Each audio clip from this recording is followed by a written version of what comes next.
encefálico, el cerebelo y el cerebro. Bueno, empecemos hablando acerca de la médula espinal. Bueno, en esa lámina, más o menos para recordar un poco lo que es la parte de neuroanatomía, de repente, recordar que la distribución en cuanto a la entrada de aferencias hacia la médula espinal está dada por parte de las aferencias sensitivas. Dichas aferencias sensitivas van a ingresar a la médula, ¿por dónde? Por las astas anteriores o posteriores. Las astas posteriores, ¿no? Las astas posteriores son sensitivas y las astas anteriores son motoras. Si ustedes se dan cuenta, el nervio periférico va a estar conformado por estos dos tipos de fibras, ¿ya? Ahí está formándose la raíz y el nervio, ¿ya? Entonces, la médula va a tener funciones importantes en lo que es la parte motriz.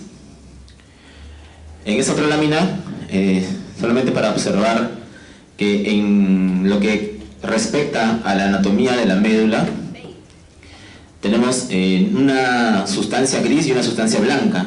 En este caso, la sustancia gris es la que va a estar en el centro de la médula. Y la sustancia gris, ¿qué implica? Implica que dentro de ella se van a encontrar los núcleos de las distintas neuronas que están ahí, ¿sí? Lo mismo pasa en la corteza. La sustancia gris es la que está englobando a todos los núcleos celulares, ¿ya? Y por lo tanto, la sustancia blanca, más que todo, va a contener las fibras, ¿sí? A los trayectos nerviosos. Pero estas fibras tienen una organización también muy particular en la médula. Y eso ustedes lo han revisado cuando han visto la parte de anatomía, la parte de sistematización de la médula. Ahí han tocado ese tema. Pero ahí tengo una lámina para poder recordar. Aparte de la sistematización medular, también vamos a ver que hay una disposición en cuanto a la distribución de las neuronas en lo que respecta a esta asta medular. Por ejemplo, en la parte cervical, ya la distribución de las motoneuronas sigue un patrón.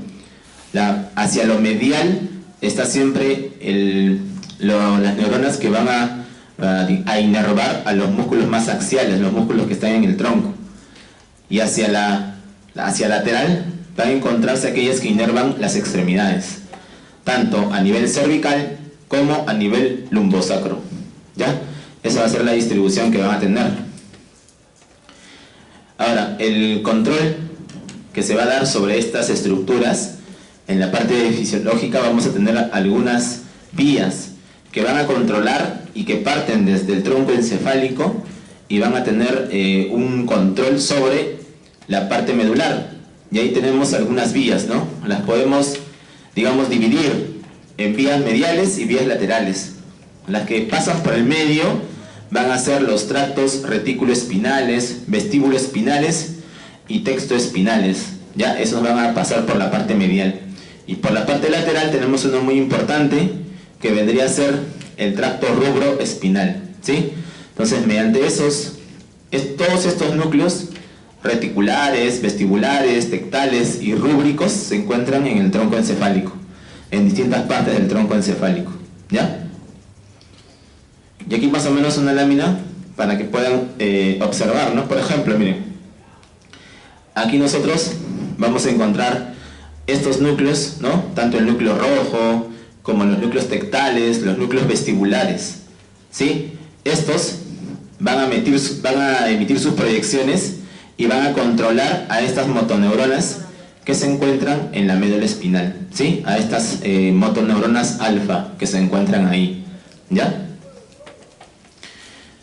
Ahora, estos núcleos motores van a tener una distribución, ¿no? Por ejemplo, ya saben ustedes que los núcleos motores, o sea, los núcleos de las motoneuronas, van a estar en las astas anteriores. Vamos a ver también que van a tener una distribución, ¿no? Tanto medial y lateral.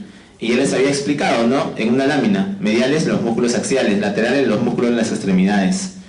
Pero también se distribuyen de acuerdo a qué tipo de músculo van a inervar, si son extensores o flexores. Entonces, los ventrales son para los músculos extensores y los dorsales para los flexores. Aparte, estos núcleos motores de cada estrato también se van a intercomunicar, ¿sí?, por unas neuronas propioespinales largas y propioespinales cortas. En esta lámina vemos cómo está esa distribución, no tanto de vías, sobre todo que son las más importantes, solamente para recordarles y para que ustedes puedan identificar de repente por ahí algunos trastornos que se puedan presentar por alteraciones de estas vías y estos núcleos. Por ejemplo, ustedes saben que por estos cordones posteriores, ¿qué tipo de información está viajando en los cordones posteriores? Por estos fascículos, ¿no? Gracílico uneiforme. ¿Qué cosa está viajando? Información sensitiva. ¿Pero qué tipo de información sensitiva? Acuérdate que la información sensitiva puede ser superficial, ¿sí? No la mires, ¿eh? Puede ser superficial, ¿como quién? Como el dolor, ¿no? Como el dolor. Y pueden ser profundas. Y las profundas están relacionadas ¿con quién? Con la propiocepción. Entonces, ¿qué tipo de información viaja por estos cordones posteriores? La información propioceptiva. Y ahora eso tenganlo en cuenta. Viaja la información propioceptiva, ¿ya? A diferencia, por ejemplo, por esto que está acá pintado de rojo, lo cual se denomina el haz o la vía córtico-espinal, ¿no? Por ahí pasan todas las fibras motoras, ¿sí?, que vienen de dónde, ¿ah? Estos axones que pasan por aquí, ¿sus núcleos dónde están? A ver si les hago esa pregunta. Los núcleos de estas fibras que pasan por el haz córtico-espinal, ¿de dónde vienen?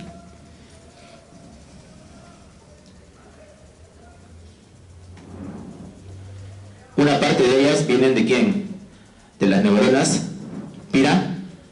piramidales, ¿no? Que se encuentran en las áreas motoras, ¿sí?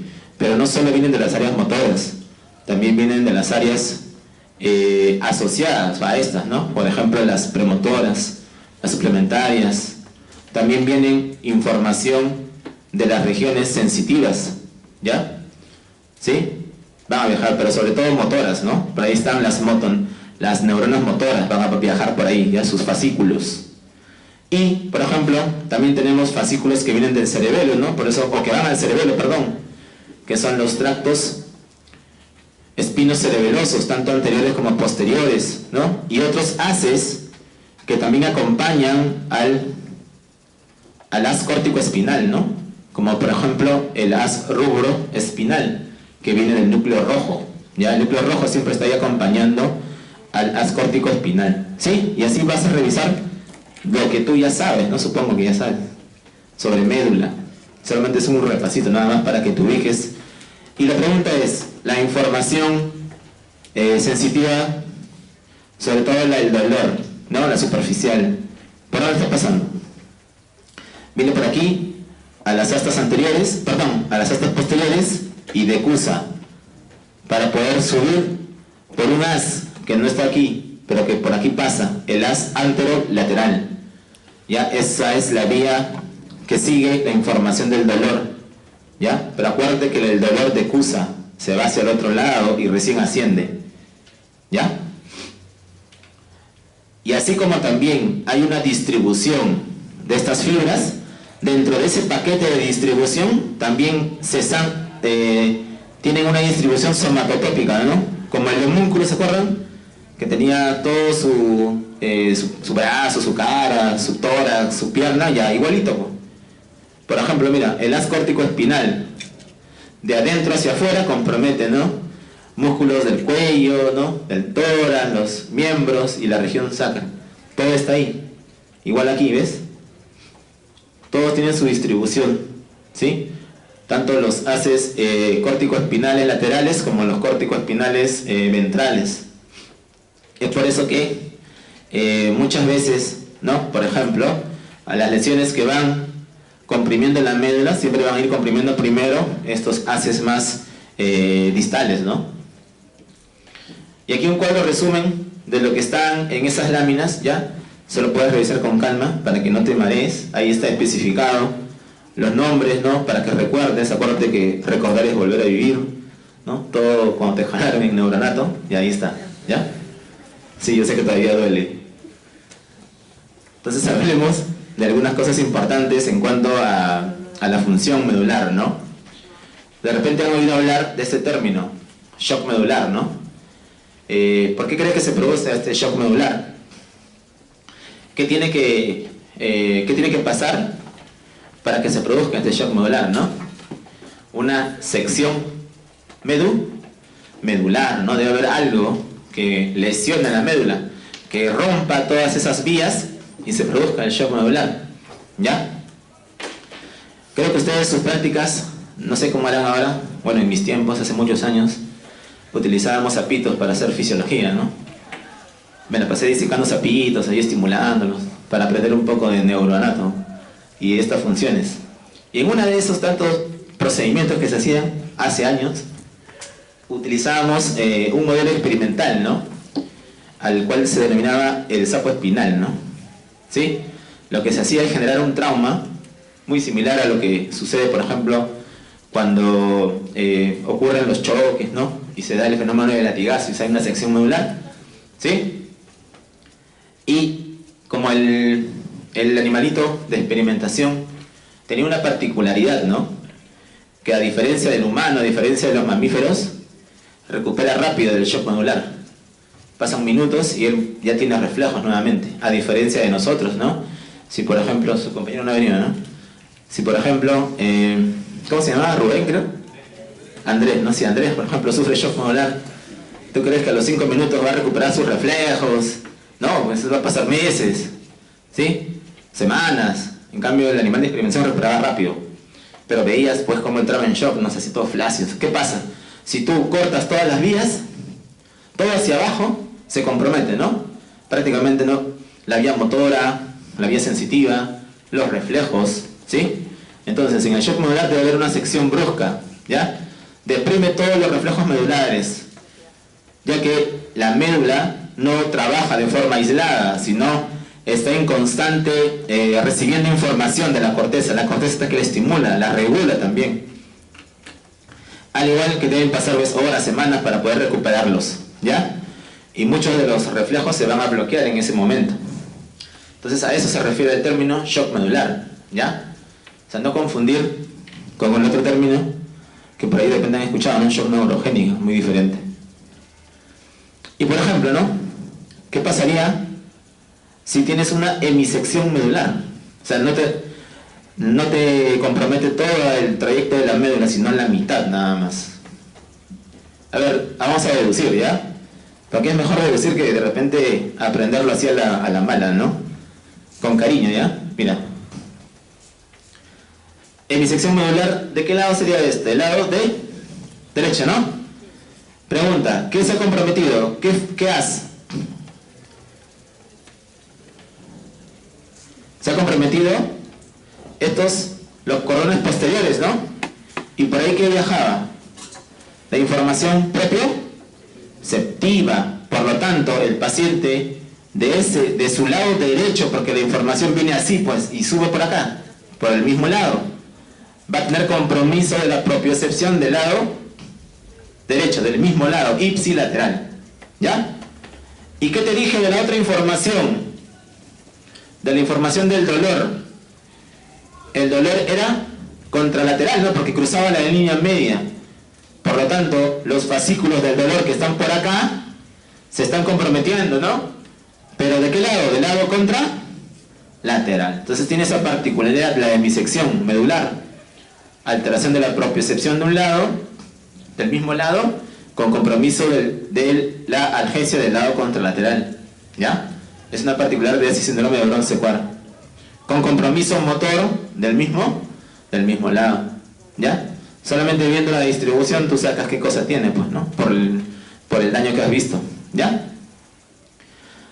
Otro síndrome también que puede de repente alterar la funcionalidad medular son los síndromes centromedulares, ¿ya? Generalmente esto está asociado a algunos eventos que puedan causar, ¿no?, distensión. Por ejemplo, se forman quistes, se forman tumores que crecen desde el centro hacia afuera. Y la pregunta es, ¿qué crees que se va a dañar si aparece en el centro? ¿Quién cruza por aquí? ¿Quién cruza? La vía del dolor. Por lo tanto, ese paciente tiene algo muy característico. Se queja de una banda hiperalgésica. Le duele una faja, pues le duele. Tiempo, años, de repente meses. Tiene un dolor en faja. ¿Sí? Porque está comprometiendo justo la vía del dolor de unos segmentos medulares, donde está creciendo esa masa, ese quiste, esa tumoración. ¿Ya? ¿Sí? Y mira acá, lo que está en rojo es lo que está alterado. Y eso se denomina la degeneración de las columnas posterolaterales. ¿Sí? Esto también se le denomina degeneración combinada subaguda. ¿Y por qué crees que se da eso?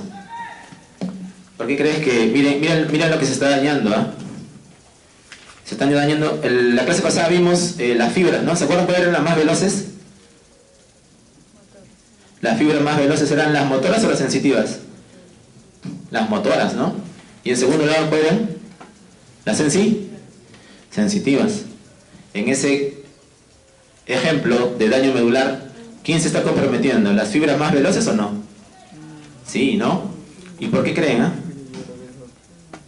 Y eso pasa en pacientes ancianos de repente, o aquellos que dejan de comer algo que es muy rico, ¿no? Que se vuelven veganos, vegetarianos de repente, ¿no? Sin suplemento de vitamina B12, ¿ya? ¿Sí? Acuérdate que la B12, ¿dónde la vas a encontrar? ¿En alimentos de origen? La mayor cantidad está ahí concentrada, ¿sí o no?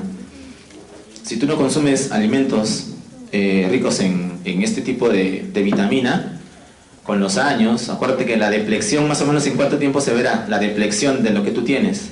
Promedio 3 años, ¿no? Dependiendo de tu reserva hepática.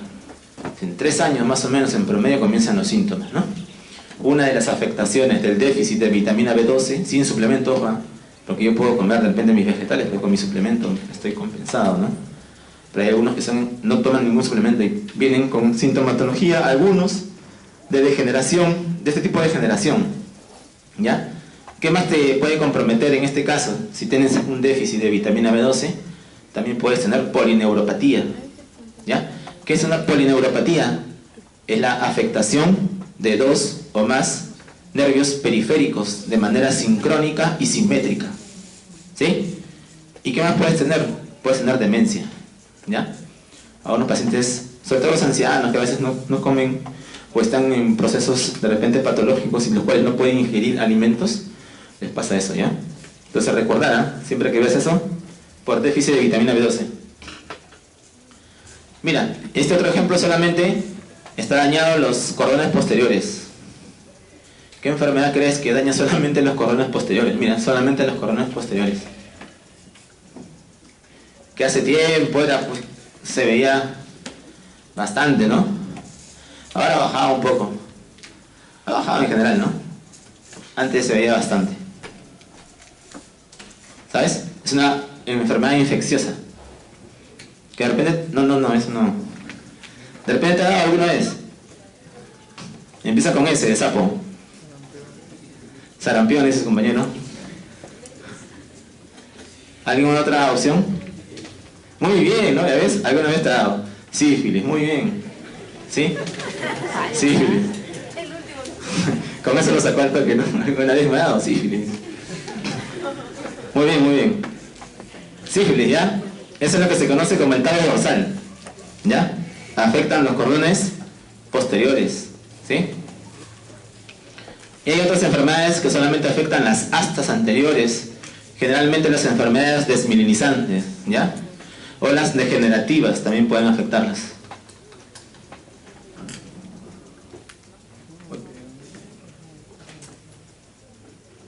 Ya.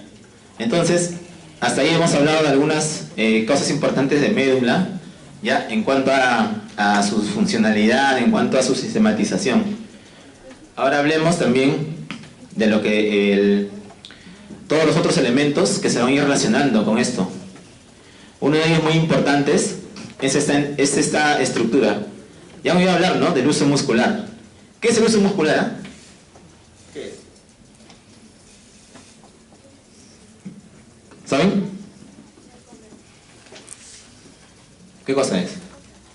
Es un receptor, muy bien. Pero ¿qué tipo de información procesa el uso muscular? Dolor, frío, calor, tacto, presión, vibración. ¿Qué cosa capta el uso muscular? Información propioceptiva, ¿sí?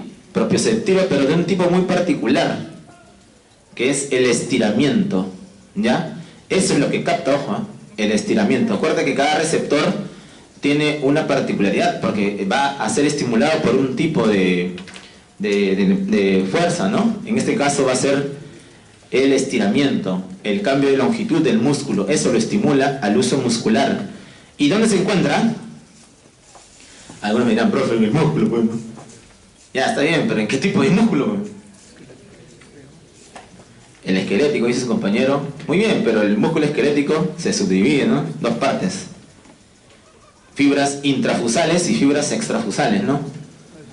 ¿Dónde está el uso muscular? En las intrafusales, ¿no? En las intrafusales. Porque las extrafusales son las que se encargan de las contracciones, ¿no? ¿Sí? En cambio las intrafusales son las que regulan, pues. ¿Ya? Ahí va a estar el uso muscular. Recuerda que el uso muscular, ya sabes que capta información propioceptiva de tipo estiramiento, cambio de longitud del músculo. Eso lo estimula.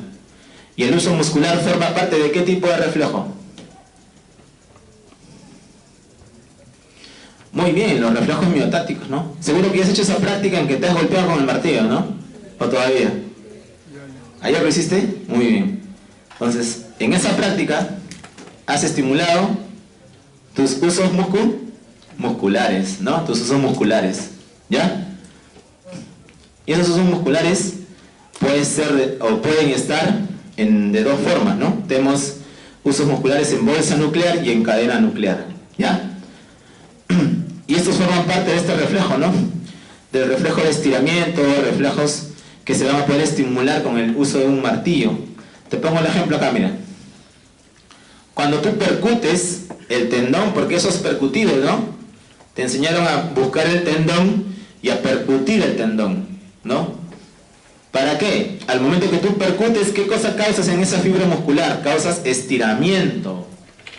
Por eso que el término reflejo osteotendinoso no está bien, no está bien para este tipo de reflejo, porque no estás estimulando al tendón, estás estimulando al uso muscular, ¿ya? Al golpearlo, estimulas el uso muscular, va la información por su vía aferente y genera una sinapsis. Esa sinapsis tiene dos componentes, una que va a estimular a un músculo agonista y la otra que va a inhibir al otro músculo, al antagonista, ¿no? Para poder generar el reflejo, ¿sí? Ese es el reflejo de estiramiento, el reflejo miotático que has practicado. Y esto también nos ayuda a localizar las lesiones. ¿Por qué? Porque ¿quién es el centro integrador de todo reflejo de estiramiento en este caso? Es la médula. Si no hay médula, el reflejo se va a desaparecer, pues. Lo que pasa en el shock, ¿se acuerdan? Todos los reflejos se abuelen, ¿no? Y ahí seguro que has visto estos reflejos, ¿no? Ahí están los niveles medulares de alguno de ellos, ¿no? Los patelares y los aquilios. De repente verás que te dan esa C de cervical, ¿ya? La L de lumbar y sacro, son los niveles medulares de cada uno de los reflejos. En general hay más reflejos, ¿no? Pero bueno, esos son los que has visto. Una manera práctica de nunca olvidarse del nivel, de los niveles. ¿Te enseñaron eso? ¿Más o menos? ¿Sabes? ¿O lo has aprendido de memoria nomás? Es bien fácil, ¿ya? A mí me enseñaron eso hace mucho tiempo. Tira la mano, ¿ya? Y cuentas desde acá. Este reflejo es el coracobraquial, ¿ya? Empieza aquí, ¿ya? 4, 5, 6, 7 y 8. Ahí están todos. Ya, 4, 5, 6, 7 y 8. Coracobraquial, bicipital. ¿Cuál es este? Braquio, radial, tricipital y el cúbito pronador. Y ahí están los 4, 5, 6, 7 y 8. Son los niveles medulares, ¿ya? De cada uno de los reflejos, ¿sí? Y bueno, los otros ya pues, te aprendes el patelar y el aquileo, uno de danza malo, ¿no? Eso ya te aprendes, es fácil, S1, pues, me ofendes, dice, me ofendes. Y ahí están, ¿no? Así lo hiciste, ¿no? Es una foto de tu práctica. Así lo hiciste, ¿no? Con estilo. Muy bien. ¿Ves? El tricipital. ¿Este cuál es? ¿Este cuál es? El braquiorradial, ¿no? Y este es el cúbito pronador, ¿ya? ¿Alguno de ustedes le está gustando neurología o ha pensado hacer neurología? ¿Nadie? Nadie, ¿no? A nadie le gusta el neuro, ¿no? Pero acá, ¿eh? Justo ha entrado mi R1 y lo tengo con su martillo todos los días practicando en su mano. ¿Para qué? Porque necesita adiestrar un entrenamiento en el manejo del martillo. Porque vas a ver que cada uno lo maneja de manera distinta y le da fuerza donde no debería darle de repente, ¿ya? Y es bien complejo, hay varios tipos de martillo también, ¿ya? Generalmente siempre hacemos que el R1 empiece como el martillo más monce, pues, para que agarre experiencia con eso. Después ya se hace digno del martillo de Thor, ¿no? El grandote. No, en serio, hay diferentes martillos. Muy bien. Entonces, esta es la evaluación que tú ya has hecho. Pero mira, si te das cuenta, en la médula no solamente hay estas neuronas sensitivas que ingresan la información y estas motoneuronas que sacan la información, sino también hay otras que se denominan las interneuronas. Y esas interneuronas cumplen un papel muy importante porque son las que van a o bien continuar la información excitatoria o bien la inhibición. Ustedes se han preguntado cómo el estímulo del martillo genera dos tipos de respuesta. ¿Se han preguntado por qué contrae un músculo y por qué relaja el otro? Si es la misma información. Es por esta interneurona, pues. Porque la información va por un lado estimulatoria, o sea, va a full estimulante de todas las neuronas de esa vía, pero por el otro lado la interneurona inhibe, pues. Por eso que una información puede causar ese tipo de respuesta, ¿ya? Y de eso se encargan estas interneuronas, ¿ven? Median la inhibición. En este caso están ahí presentes inhibiendo a los músculos antagónicos, ¿ya? También tengo otro tipo de aferentes que son los 1B. Estos aferentes vienen del tendón. Así como en el músculo tenías al uso muscular, en el tendón tienes otro receptor propioceptivo, que es el órgano tendinoso de Golgi. Y el órgano tendinoso de Golgi manda su información por este tipo de aferencia 1B, que está interrelacionado con la interneurona 1B. ¿Te has preguntado para qué sirve este reflejo o este tipo de receptor? ¿Cuál creen que sea su función en un tendón? ¿Por qué hay un receptor en un tendón, pues, ¿no? Seguro que la mayoría habrá ido a un gimnasio, ¿no? Lugar que yo no conozco. ¿Y qué hacen en el gimnasio? Aparte de gilear, ¿no? ¿Qué hacen en el gimnasio? ¿Levantan? ¿No eso, ah? ¿Levantan? Peso, ¿no? Muy bien. Y pregunta, seguro les ha pasado, sobre todo a los chicos, ¿no? Están ahí, ¿no? Son todos pechegati y van a levantar, ¿no? De frente quieren levantar sus 90 kilos, ¿no? Porque al costado seguro está alguien que quieren impresionar, ¿no? Y levantan, ¿y qué hacen? Porque no pueden. ¿Qué hacen cuando tú levantas y sabes que no vas a poder cargarlo? ¿Qué hacen? Lo sueltas, pero no. Pero pregunta, ¿lo piensas? No, lo sueltas, se cae. ¿Por qué crees que pasa eso? ¿Tú crees que todo eso pasó en tu cerebro? Que tu cerebro dijo, suéltalo. No, el receptor, ¿qué hace? Sensa eso, pues. Como reacciona a la tensión, cuando hay demasiada tensión que puede ocasionar daño del tendón, manda la orden inhibitoria. Es una orden inhibitoria. Es por eso que cuando tienes un peso y ya llega a determinada tensión, lo sueltas. Y no lo estás pensando, lo sueltas nada más. ¿Ya? Pues es un tipo de reflejo. ¿Cómo se llama ese reflejo? ¿Saben? Ahí está, mira, ¿ves? Estás con tu peso y lo sueltas, ¿no? Tus 20 kilos no pudiste, ¿no? Lo sueltas. Ese es el reflejo miotático inverso. ¿Ya? Ojo, reflejo miotático inverso. Y pasa por estimulación del órgano tendinoso de Golgi. ¿Ya? El reflejo de retirada y otro es el reflejo de flexo extensor en retirada. ¿Ya? El reflejo de retirada es bien fácil. Se da porque se estimula un receptor nociceptivo. Ojo, cada reflejo que te estoy mencionando es por un receptor específico, ¿no? Hemos hablado del uso muscular para los reflejos miotáticos. Hemos hablado del órgano tendinoso de Golgi para otro tipo de reflejo. Los reflejos de retirada son por estimulación de un receptor nociceptivo, ¿ya? Es dolor lo que se estimula. Y es muy fácil, ¿no? Dile, ¿no? Llega a tu casa y dile a alguien, no, de repente a tu hermano, al que más con el que mejor te lleves, ¿no? Véndalo y hazle tocar agua caliente. Pregunta, ¿qué haces cuando tocas agua caliente? Lo que ha hecho su compañero, ¿no? Saca la mano, ¿lo piensas? Dices, oh, mejor saco la mano, ¿no? No lo piensas, sale. O cuando estás en tu mochila, ¿no? Buscando y por ahí encuentras tus agujas, ¿no? Que ya usaste ayer, ¡ay! Te pinchas. ¿Qué hacen? Retiras la mano. Y luego que viene recién la respuesta, ¿no? El dolor, por ahí lloras, ¿no? ¿Sí? Pero es por dolor. El reflejo de retirada es por dolor. ¿Ya?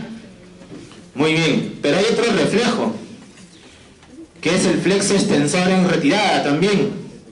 Y ese se da, por ejemplo, seguro que te habrá pasado alguna vez, ¿no?